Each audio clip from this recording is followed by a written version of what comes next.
So he said to me, can I see your driver's license? I said, I ain't got one. He said, can I see the registration of the car? I said, I ain't got one. He said, can I see the insurance of the car? And I ain't got one. He said, well, what do you have? I said, I think I got a warrant. So that's what I thought. Put your hands behind your back. He hugs, looks me, and puts me in the back of the car. Again, remember, I'm from 305. Once they put the cuffs on, it's over. Give me my bologna sandwich, get a bunk, I'm done. Yeah. Not in Broward. Not in Broward. So the guy comes back to me. Now I'm already in the back doing I'm sleeping, the hell with it. And he says to me, can we search your car? Oh, shit. I said, man, do whatever you want. It's over. And he opens the trunk. Now, what he saw in the trunk was so important that he forgot to check under the dashboard. He would have found the dope I was bringing the girl. Thank God he never did. Whoever got that car got a prize. Because I sure as hell never got the car back. And in the trunk, I had termite poison. And I had found it in the back of a termite pest control truck. And I figured I'd find something to buy this shit. It's these little pegs that you bury around your yard so that the termites eat the pegs and die instead of coming and eat your house. I figured, fuck it, if I get $1 a peg, I got 300 pegs. That's $300. That's a come up. Yeah. So I just had to find the right guy. We're patient. We'll find it. I sell ice to the Eskimos. I don't give a shit. But I didn't know that it's against the law to have this shit without a license. Wow. And I didn't know you can make bombs out of this shit. Wow. Remember I told you it was right after September 11th? Yeah. I got a long-ass beard, long-ass hair, and I'm looking like Edgar Bin Laden.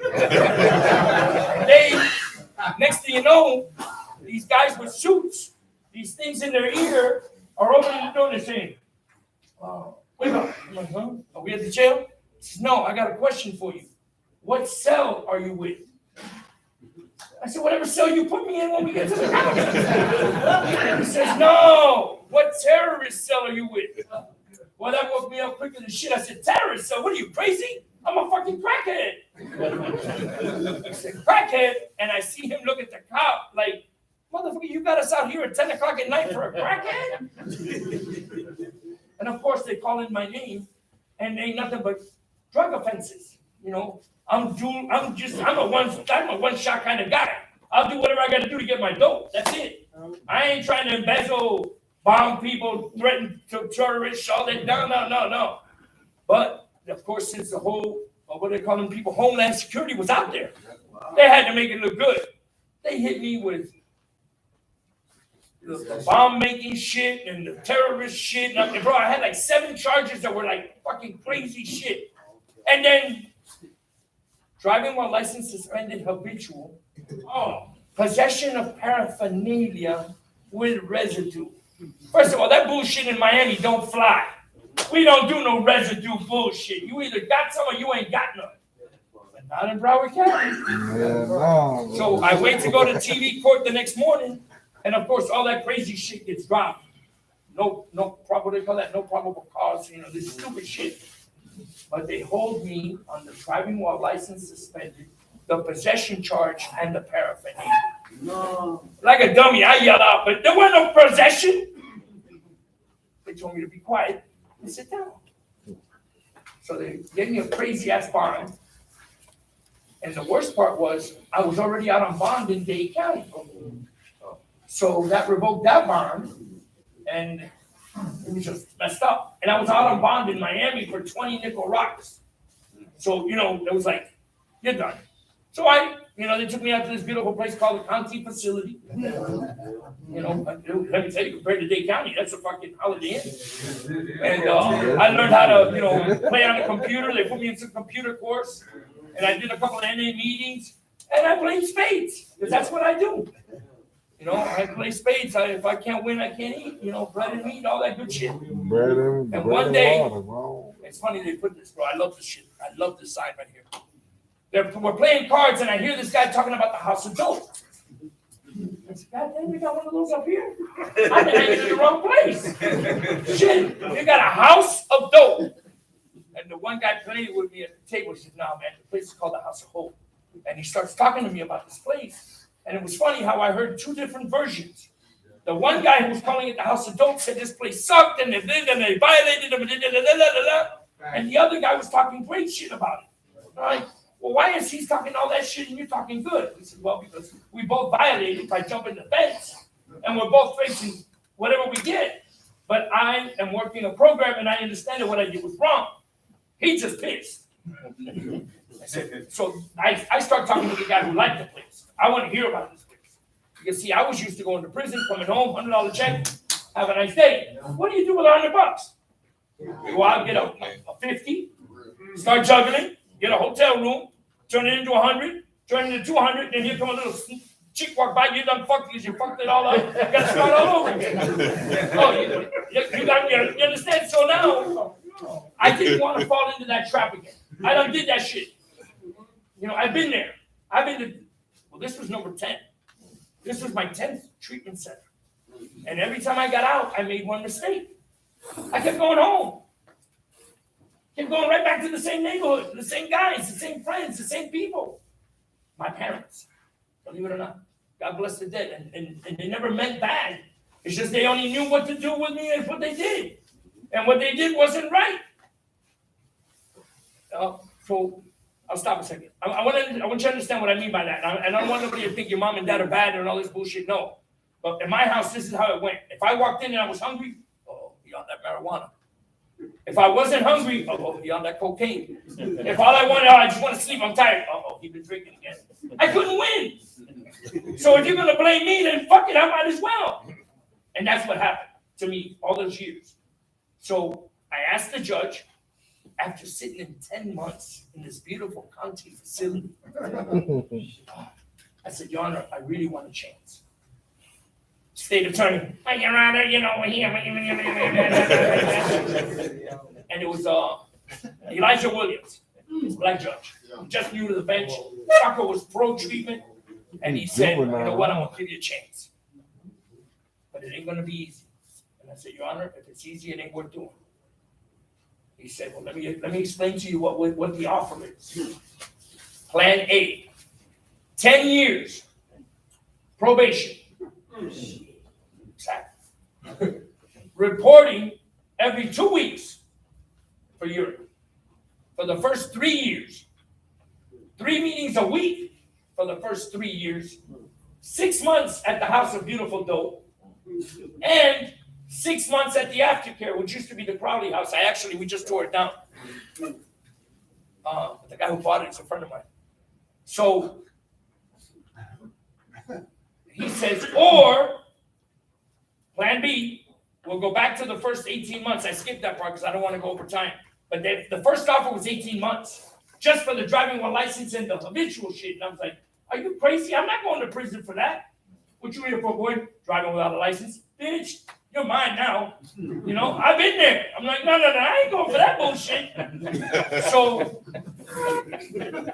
when I came back the second time, they tried to offer me 30 months.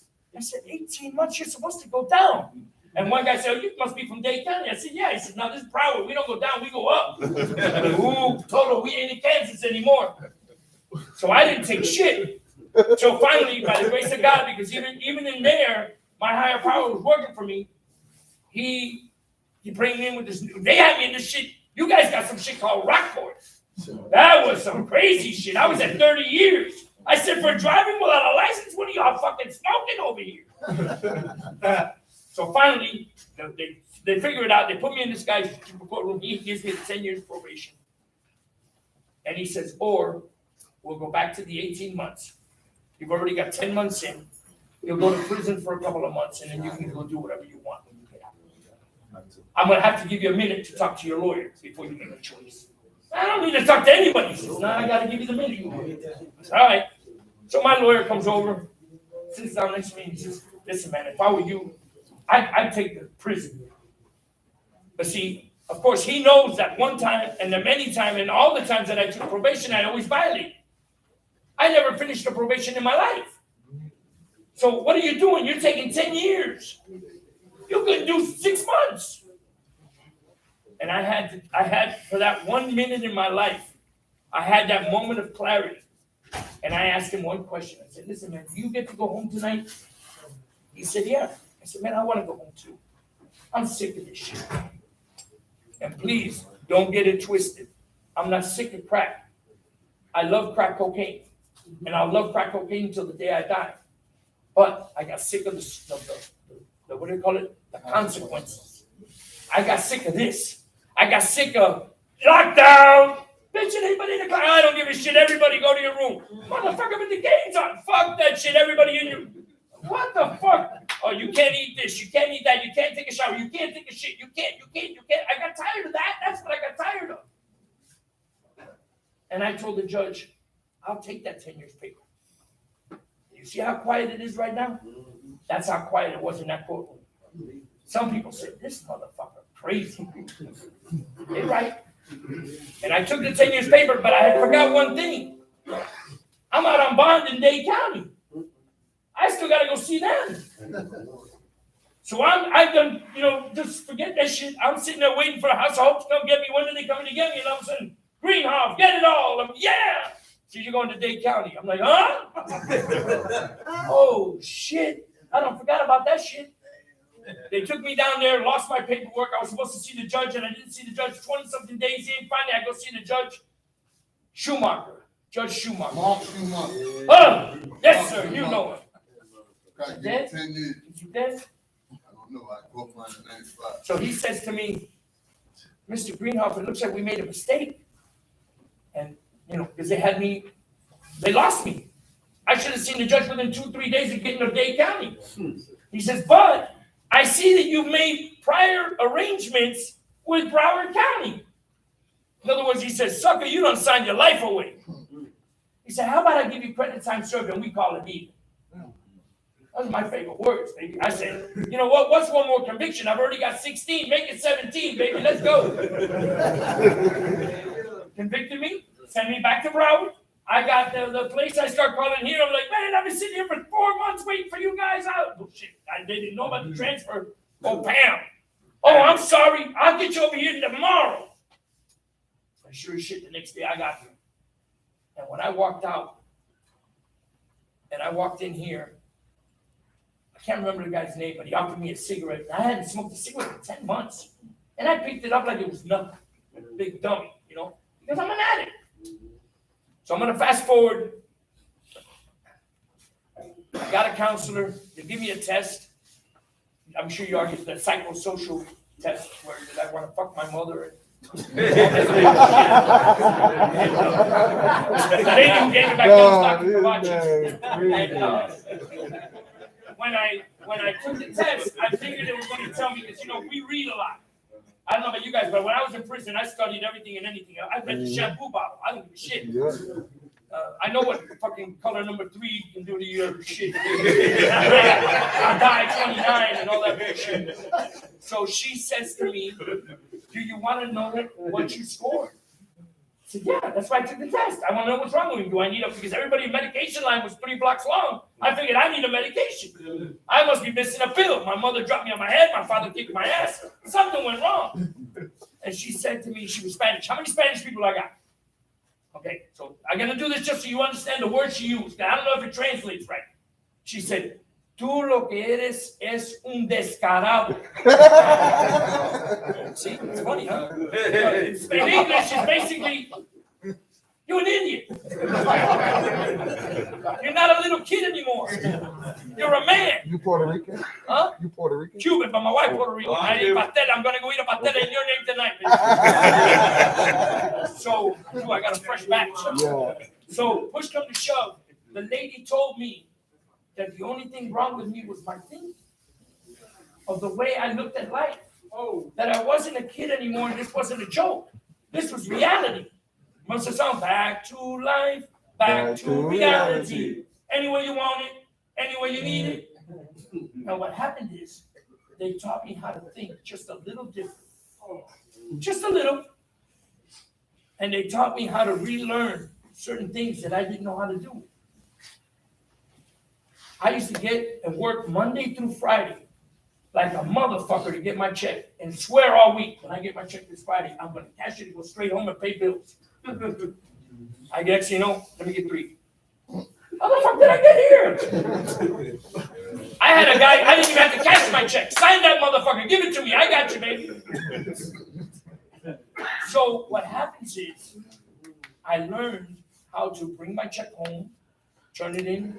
Mr. Eddie would write us to give us a little $30 for the week, pack of cigarettes when you needed it. I learned how to be self-sufficient.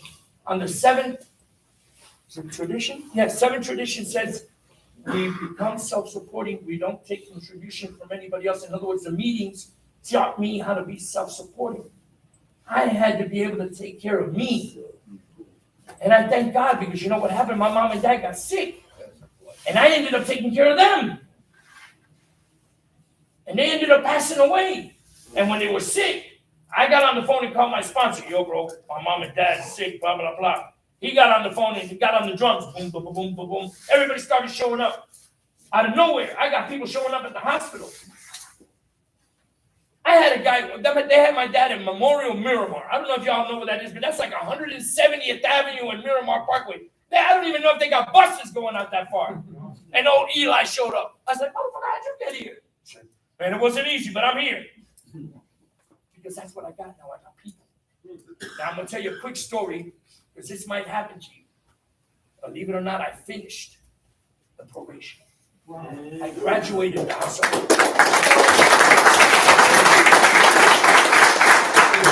I did 8 on 10. For those of us, oh, by the way, my number is 455-324, white male, sir. I'll never forget that shit. That's been 30 years ago. And you ain't violating nothing. They got one too. You ain't violating no time. That's it. 4 is a violation number. Very good. Because I saying, violated. That's the only way I ever got anywhere, by violating. But what happened was, because I didn't get high, I didn't violate. The only time I fuck shit up is when I get high. I drive at 90 miles an hour and I don't get pulled over. Why? Because I'm in a straight line. The other day, I'm on the phone. Yeah, that shit here, you know, you're driving with your knee, trying to take a hit. So wait a minute. So now wait. The other day, I'm driving down the highway. I've got my headphone. I'm on the phone. I got my notebook up on the steering wheel. I'm white. Yes, ma'am. What's your name? Yeah, don't worry. I'll get you. I look over. I got a highway patrol. And he looked at me like, what the fuck are you doing? I'm like, sorry, man. I just, you know, he says, put it down. I said, sorry, man. Yes, sir. Scared the shit out of me. I mean, I ain't worried about getting pulled over. I'm too legit to quit. But the whole idea is, in other times, it would have been over. But he done ran my shit. They done come back. This fucker's crazy, but he's clean. Don't worry about it. You know? So I was going to tell you the story. I finished the probation. I was working at a guy's house. He's a lawyer. He's wheelchair bound, but he's a good guy, my friend. And he says to me, he said, hey, you want to get back in and get early churn? And I said, man, it really doesn't bother me. I'm already used to this. It's a way of life. I went in once a month. They already knew me. Greenhoff, come on, let me get you out of here. Because they knew I was going to pee and it was going to be clean. There wasn't no question. There wasn't no shady. But he said, you know, the judge is retiring. He's moving. Don't you want to say bye? I said, you know what? Yeah, I owe him. I owe him this new life. So we paid the $700 for the whatever do they call it, early termination hearing, whatever. Yeah. And I got a suit that my son made me buy when he graduated from college, from university, from FSU. And it's a Hugo Boss. Oh, yeah. I don't know who Hugo is, but boy, he sure as fuck is the boss. When I put that shit on, I felt like a millionaire. My nipples got hard. I walked around like a motherfucking millionaire. You know what I'm saying? Fucking silk shit and all this shit. And, you know, we wear t-shirts and shorts. I mean, this is me. I don't do jewelry. But he made me buy this for his graduation. They actually let me go all the way to Tallahassee while I was on probation to go to his graduation to watch him walk. So I went into the courtroom wearing the suit. Unfortunately, it don't fit anymore. I don't gain a couple pounds. Whatever you've been eating. Yeah, pasteles will do it, baby. So, push come to shove, I walk into the courtroom, and you know how you walk in the first door, but then they got that one where the lawyer's sitting, you're sitting, and the judge saw me and stopped. He says, come here, man. I got a seat for you up here. I went, huh? So my lawyer, this motherfucker tricked me. He ain't here, man. He done set me up. Shit! You know, once you go back there and pass that chick door, it ain't no sense if you might never get down. I'm like, fuck! So I go and sit down. I said, I'll get to you in a minute. I'm like, no, no hurry, y'all, no hurry. Here come my lawyer. The fucking crippled ass. He rolls up. I said, hey. He said, shut up. The judge said, good, mister. I don't want to advertise. I'm glad you're here. Come on, stop. I need this first. He wanted everybody to hear this, especially the bullpen before they got too many guys out. And he says, you're looking good. Thank you, Your Honor. I can't even talk, right? Imagine me. I can't talk. And he said, we're here for early termination, isn't it? Here come that little motherfucker. Well, Your Honor, you know, he was supposed to do all the 10 because he did fuck everything up. He said, sit down. He said, how long have you been on probation, Mr. Greenhorn? I said, 8 years, Your Honor. He said, in Broward County? I said, yes, sir, Your Honor. He said, you ain't violating? I said, no, sir. He said, that's what I'm talking about. And he said to the guys, he says, you see this guy over here? He used to be sitting over there with you guys. But he did what we asked him to do, and today, and he's got a bunch of, I mean, bro, I had letters from the mayor of Hollywood. Yeah, they're customers of mine. I got some big boys on me. And I had them all write me letters and shit, my sponsor and everybody, and we took them in. And he gave me early term. And for the first time in my life, he says, give me a minute, I'll get you the paper. I said, no, bro, get the paper. I got to get the fuck out of here before Jesus mine. So I go out the door. Miss Sally still work here? No, that bitch retired. This she don't say that. She's not a bitch. She's my best friend in the whole wide world. She Sally. She was standing outside by the door. So here I bust out the door, and she's like, and I'm like, oh, what are you doing here? I'm like, oh no. She said, I just wanted to know. I want you to know I'm proud of you. And she gave me a hug. Sally? Yeah. You got to be bullshit. Oh, man, if I'm lying, man, strike me down right now. You ain't got but one story about that bitch doing right. That's it right there. Well, remember, she paid for us to go to the Jewish thing and everything. She had the wig with Mr. Ray. So she says to me, I just wanted you to know I knew what you're doing. And I'm proud of you. And here come my wheelchair motherfucker come out. Hands me the paper. I said, listen, Sally, I'd like to stay and talk to you, but I got to go. And I went straight to my dad's house. And I want you to hear this. I walk into my dad's house. Because remember, man, I ain't never finished shit in my life. I'm good at starting a bunch of shit, but never finished nothing. Started a college career. Started a family. Started all kinds of stuff and never finished shit.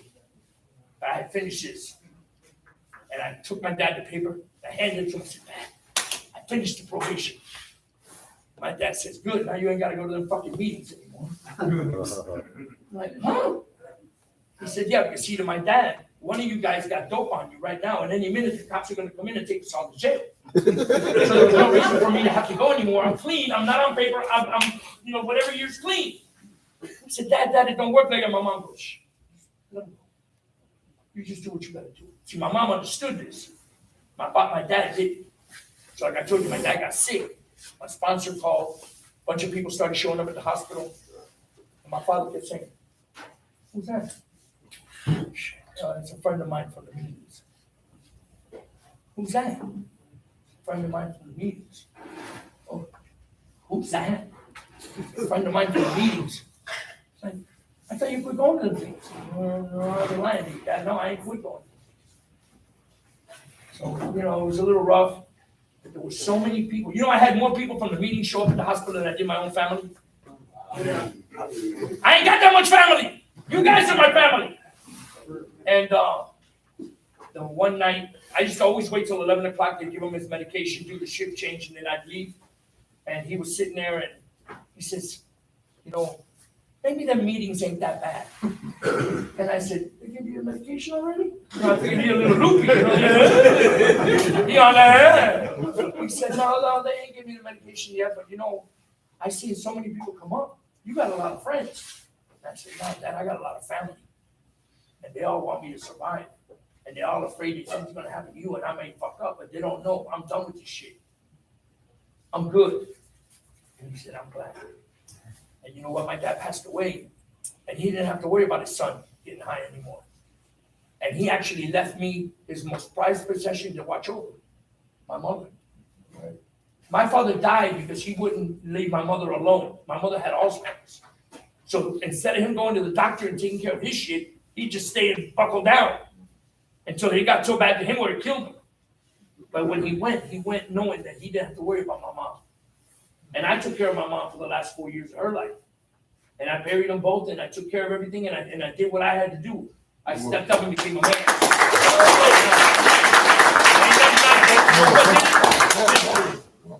Narcotics Anonymous did. And that's why when we go to fundraisers, when we go to conventions, when we go to wherever, some people say, look at this stupid motherfucker spending all this money. I said, no, you know what? I'm just giving back to what gave me. Narcotics Anonymous gave me a life. I wear it proudly. Right. Proudly. And I have no problem telling people I'm in recovery. And I got some, like I told you, bro, I got some baller customers. $1 million homes, they leave the key under the doormat. And I always tell them, I said, bro, I belong to Narcotics Anonymous. Never alone, never again. Thank you for letting me share. Yeah.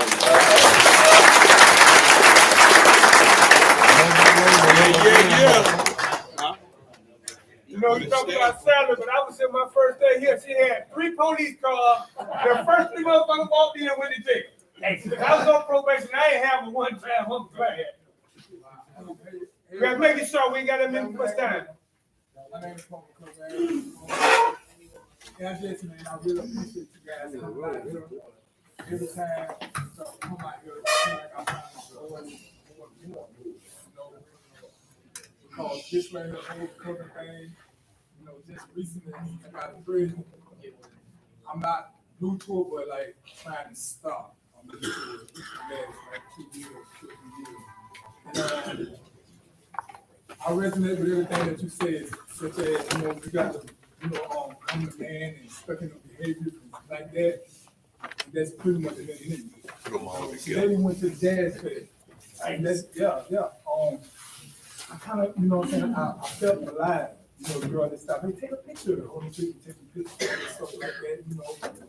And, I mean, it's like, I just know now, you know, from all, like I had a discussion with someone today walking back, you know, that life it's a current, you know, it's just a flow, you know, and I've been going against that current for so long. And every goddamn time I go against it, want to do it my way, I be knowing every time I'm rebellious, I'm stubborn, hard-headed. Every time I go against it, I think it's getting worse and worse, you know. And I'm gonna say, oh, you too hard in here, you gotta get hit with force. Make you stop doing something. But you know, I get it now. It ain't hard, it's simple. It's the behavior that I must change. And my thinking that I must change. They always bring me back to the bottom. So I really do. I really appreciate y'all coming out here because you inspired me, give me that because I have not had this. You know, I really do. Appreciate it. Hand up. Everybody told you. No, wait a minute, boss. My name is Jeffrey. I'm at. Hey, Jeffrey. I got something good out of that, man. With all of the programs and all that, the Dad trying to get you right. That's how I'm going to feel. My dad is trying to get me right, man. But I ain't never been no program, but I've been to prison 5 times. But, so I learned a lot out of you guys in here, man. All you guys coming up there and you keep that man. So thank you for coming out, man.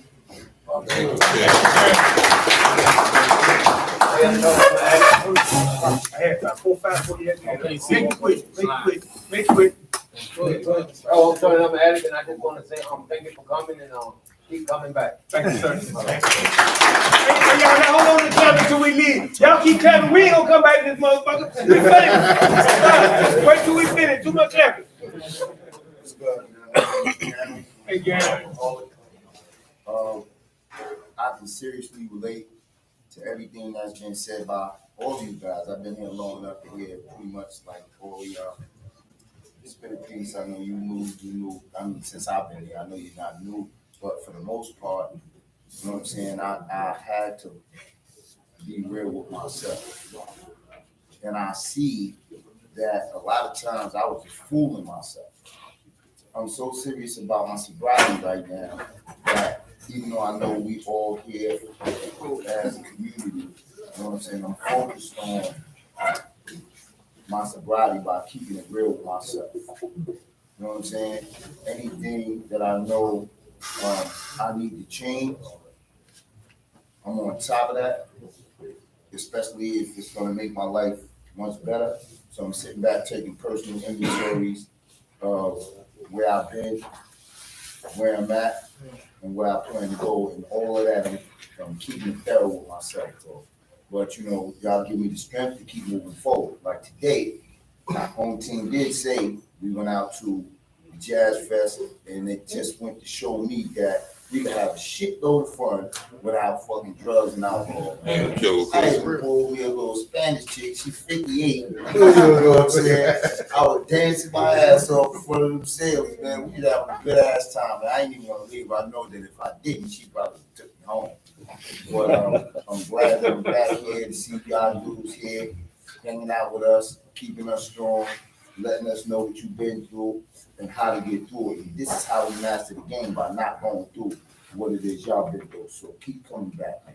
I appreciate it. I want to thank you all for coming. My name's Tom. I'm a recovering addict. John. I feel you. I've been there where you're at, and I want to thank you. And I see the support group every time. We get more and more people in here, but we'll run out of seats. You know that we have to take the table with us. Where you sit on your But back. hey, it's really graceful, and it covers me with confidence because there's a support group behind NA and AA. So it's great, and it's fabulous if you work with it. And it's proof right there, it's living proof that we can get back with our feet, gentlemen. Experience is everything. Thank you. Thank you, sir. Yeah, my name is Jim, covering addict. My spirit telling me I should speak back on where I came out about Mark Schumacher. I caught 10 years mandatory in 95, but he took 25 years of my sentence, reminding me that God can move powerfully. I've been going in and out of the chain gang. This is my 6th time going to the joint, and I've been out 3 weeks. I escaped from the county Christmas 1993, the main spot. Nobody did this shit like I did before. And I had a long history of robbing shit. But those 10 years changed me. I became an artist. And though I still wrestle with the same addiction since 1985, I ain't robbing out there. Since I got on 5, I have to, pick up that heat, like that. I was still bumping my head against the county and caught another bid subsequently. But those 10 years was a pivotal moment. And Mark Schumacher, I don't know if he's alive or dead, but I ain't wanted my last words on him to be something foul like that, right? Yeah. God used me to the water after I lost him. I just want to say, I only been here like about to be 2 weeks, right? Yeah. About to be like 2 weeks, and it gave me motivation to want to finish this program, man, and get everything I can get out of the program. You know what I'm saying? Appreciate you. I just want to thank all you guys up there. We are this hope. Oh, I'm calling. Thank you guys again for always bringing us hope. Make it quick, man. Thanks for sharing. My name is Mike. Mike, recovering addict. Right. Right. I heard a lot of bad things about this program, but we see him move up there and Bruce, the brothers on the panel. I know I can do this. Thank y'all. First, covering that, my name's David. You see this right here, Sunday night. We done had dinner, watch the game, been with family. This was taken away from us for a couple of years. So everybody you see up here want to come here. And we want y'all to know that it is a way other than whatever else way y'all been going. We ain't no better than you all are. We one bad decision from being in this place. No, we don't look down at you, we look at you. We got much most respect for y'all, so we don't disrespect anybody. But we come here to let y'all know, man, somebody got to bring y'all a message of hope. I got a little cousin that I lost Wednesday, Thursday. I brought him here when he was a teenager. 16 years old, promising high school, college career. And My condolences, bro. and you know what's hard about it? I was watching my family, you know, be family, and they had a bottle. And the more I turned this way from that bottle, the more I saw that motherfucker. You know what I'm saying? And it's a Crown Royal in a vanilla bag. It wasn't the purple bag. And no matter how I turned, you know, the reflection of it was in the TV, the reflection was in the fridge doors. And my little cousin, they was laughing. You know, wasn't nobody saying right then. And when I went home that night, you know, first thing my disease said. Now, personally, me, I don't want no vanilla shit. You know, I want the other purple. I want the purple bag crown. But my disease wouldn't let me leave that alone. I got 31 years clean. And Andrew always says, you know, disease can get y'all, you know, that don't want this.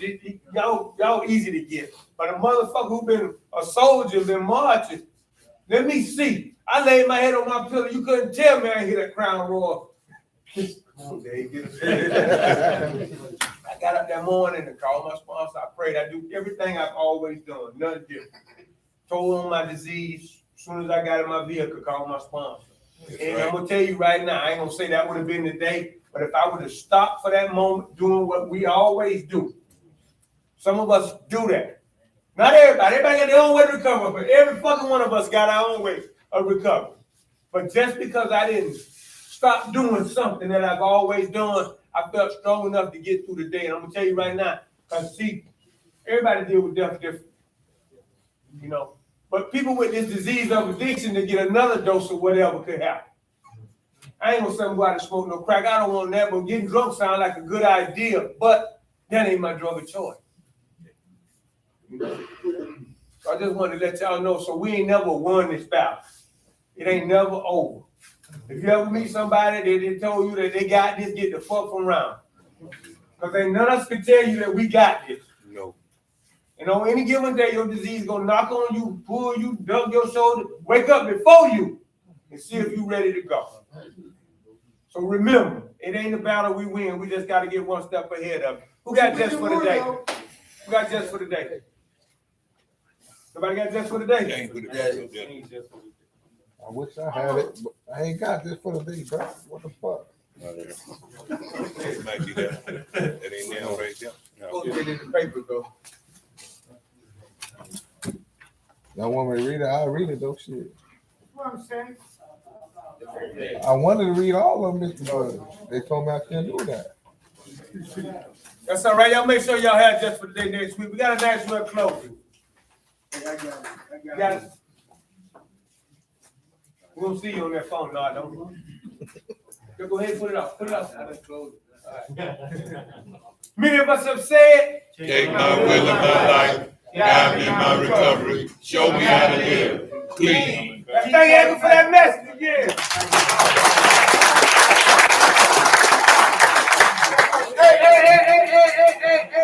Hey, man, let me all pray before they leave, man.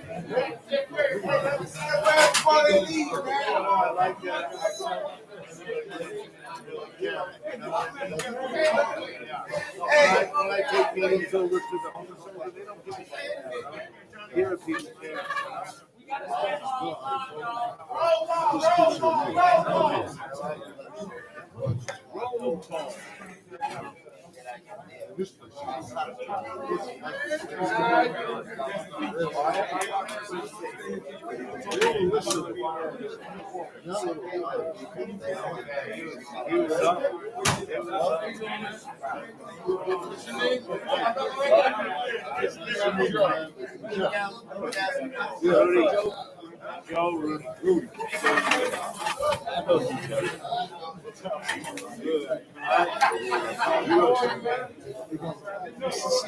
See you too, man. How you been? All right? All right, that's good.